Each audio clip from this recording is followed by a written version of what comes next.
It started on a Wednesday night. I had stayed late at work, and by the time I left, the streets were empty. The walk home was only 10 minutes, but that night, something felt different. The air was thick, the streetlights buzzing louder than usual. I was halfway home when I saw him. A man stood under a flickering streetlight on the other side of the road, tall, thin, wearing an old, wrinkled suit.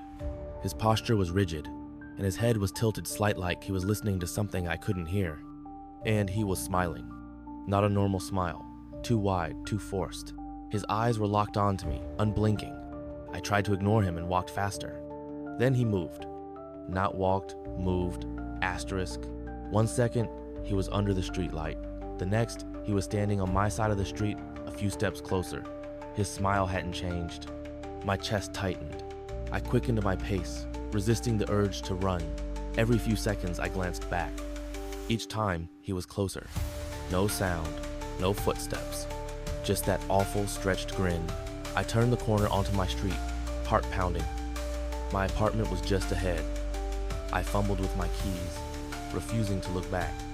I barely got inside before slamming the door shut. My hands were shaking as I locked a deadbolt, chain, everything. I exhaled, forcing myself to calm down. Maybe I imagined it. Maybe I was just tired.